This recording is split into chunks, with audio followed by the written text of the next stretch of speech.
Pera, pera, pera. Lahat tayo gustong yumaman. Pero bakit parang lagi nauubos ang sweldo natin bago pa naman magtapos ang buwan? Nakakapagod talaga magtrabaho ng husto tapos wala naman natitira sa bulsa mo.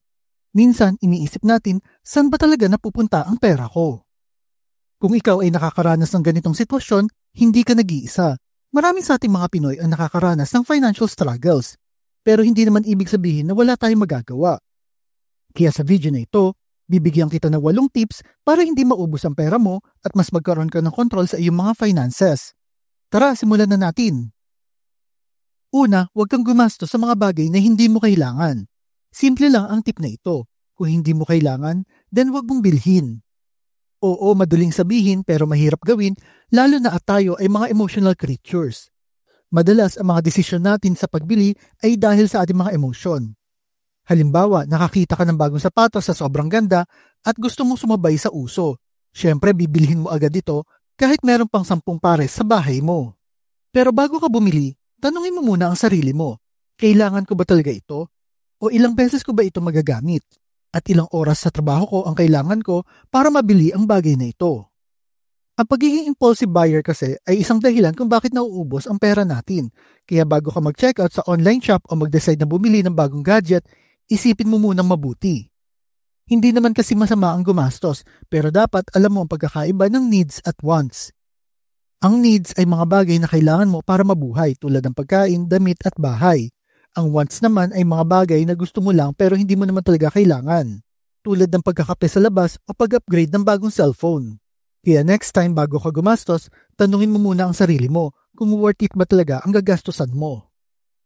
Ang pangalawa, mag-ipon habang maaga pa. Kung gusto mo maging financially free, ang pag-ipon ang unang hakbang patungo sa financial freedom. Sabi nga nila, the early bird catches the worm. Kung magsisimula ka na mag-ipon habang bata ka pa, mas malaki ang chance mo na magkaroon ng magandang financial future. Pero paano ka nga ba makakaipon ng pera kung parang wala namang natitira sa sweldo mo? Ang sikreto dito ay disiplina. Hindi mo naman kailangang itabi lahat ng pera mo, pero dapat ay may portion ka para sa kita na napupunta sa savings mo.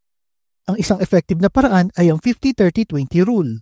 Ang ibig sabihin, 50% ng iyong kita ay para sa mga needs tulad ng bills, pagkain o renta ng bahay. Ang 30% naman ay para sa mga wants tulad ng mga luho o gala. At ang 20% naman ay para sa savings at investments. Kung magagawa mo ito, sigurado may matitira sa sweldo mo kahit papano. Pero tandaan na hindi lang basta pag-iipon ang importante.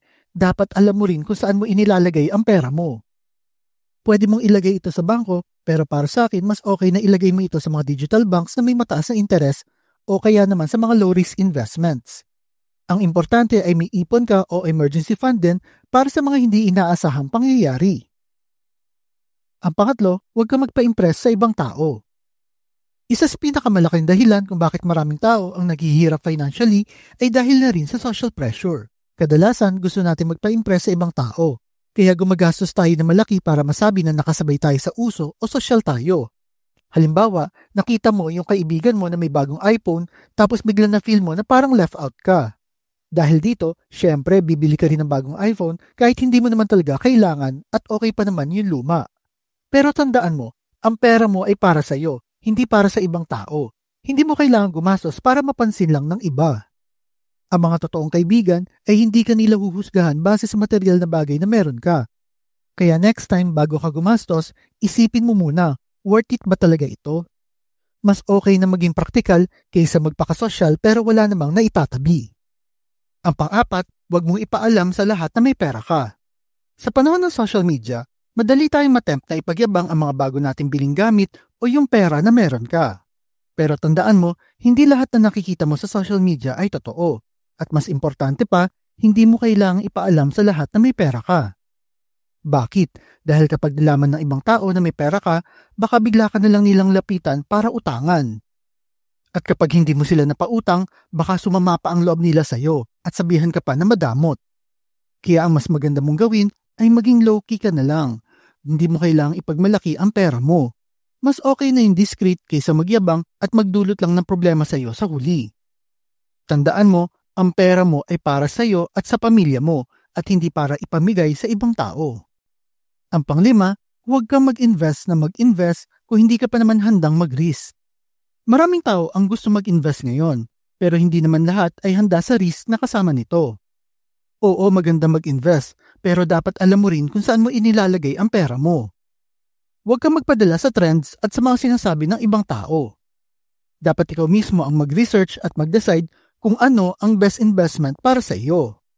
Isa pa, huwag kang basta mag-invest sa lahat ng nakikita mong opportunity. Mas okay mag-focus ka sa isa o sa dalawang investment na alam mo na kaya mong i-manage. At higit sa lahat, huwag kang mag-i-invest ng pera na hindi mo kaya mawala sa'yo. Tandaan mo, ang investment ay palagi may kasamang risk, kaya dapat tandaan mo ang mga posibilidad na malugi ka. Ang pang-anim, bigyan mo ng trabaho ang pera mo. Sabi nga ni Kevin O'Leary ng Shark Tank, "Here's how I think about my money as soldiers. I send them out to war every day. I want them to take prisoners and come home so there's more of them." So ang ibig sabihin nito, dapat nagtatrabaho ang pera para sa'yo. Hindi ito kailangan nakatenga lang sa bangko. Pwede mong ilagay ang pera mo sa mga investments, negosyo o kahit sa mga digital banks na may mataas na interes. Ang importante, dapat ay may multiple streams of income ka. Hindi mo kailangang umasa sa iyong sweldo lang. Pwede ka mag-start ng small business, mag-invest sa stocks o kaya naman mag-freelance. Ang goal dito ay kumita ang pera mo kahit hindi ka nagtatrabaho, kaya dapat habang bata ka pa, simulan mo nang palaguin ang pera mo. Ang pang-7, huwag kang gumastos para lang makalimot sa problema. Lahat tayo ay may mga araw na sobrang stressful at madalas ginagawa natin para makalimot sa problema ay gumagastos tayo. Ito ay tinatawag na retail therapy. Bumibili tayo ng mga bagay, pagkain o kaya naman ay nagiinom para lang maibsan ang stress natin. Pero tandaan mo, ang retail therapy ay temporary lang. Pagkatapos mong gumastos, babalik na uli ang problema mo at mas lalo ka pang mababaon sa utang kung wala kang pera o inutang mo lang yung pinanggastos mo. Kaya next time na ma-stress ka, subukan mong gumawa na lang ng ibang bagay na libre pero makakapagpasaya sa'yo. Pwede ka magbasa ng libro, mag-exercise o kaya naman manood ng mga motivational videos. Mas makakabuti ito para sa'yo kaysa naman gumastos ka ng pera na wala naman talagang long-term benefit. Ang pang-8, magkaroon ng passive income. Ang passive income ay isang pinakamabisang paraan para di ka maubusan ng pera. Ito ay ang kita na hindi mo kailangang paghirapan araw-araw. Tuloy-tuloy lang ang kita nito kahit natutulog ka o nakabakasyon.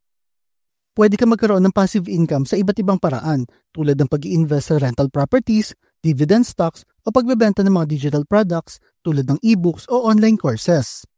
Pwede ka rin kumita sa affiliate marketing sa pamamagitan ng pag-share ng mga products online at mag-start ng YouTube channel o kaya mga vlog na kumikita ng ads at sponsorships. Hindi mo naman kailangan ng malaking puhunan para magsimula. Pwede kang mag-umpisa kahit maliit na investment lamang tulad ng mga mutual funds o pagbenta ng mga digital products. Ang passive income ay hindi lang basta kita, kundi peace of mind na kahit hindi ka magtrabaho ay may papasok na pera pa rin sa bank account mo. Tandaan na hindi mo kaya magtrabaho habang buhay, kaya napaka-importante talaga na magsimula ka ng passive income. Simulan mo na ngayon para naman mas secure ang future mo. At ayan ang 8 tips para hindi maubos ang pera mo. Sana makatulong ito para sa'yo para mas ma-manage mo ng tama ang finances mo. Tandaan, ang pera ay hindi lang para gastusin, kundi para palaguin. Kaya simulan mo na mag-ipon, mag-invest at maging matalino sa paghawak ng pera mo. At kung nagustuhan mo ang video na ito, huwag mong kalimutang i-share sa mga kaibigan mo. Baka sakali makatulong din sa kanila. Ikaw ba, ano pa mga tips na pwede mong i-share sa amin para di maubusan ng pera? Type mo naman sa comment section below. At kung mahilig kayo sa mga videos tungkol sa pera, motivation na business, like and share nyo lang ang video na ito at kita-kita po ulit tayo sa mga susunod na video.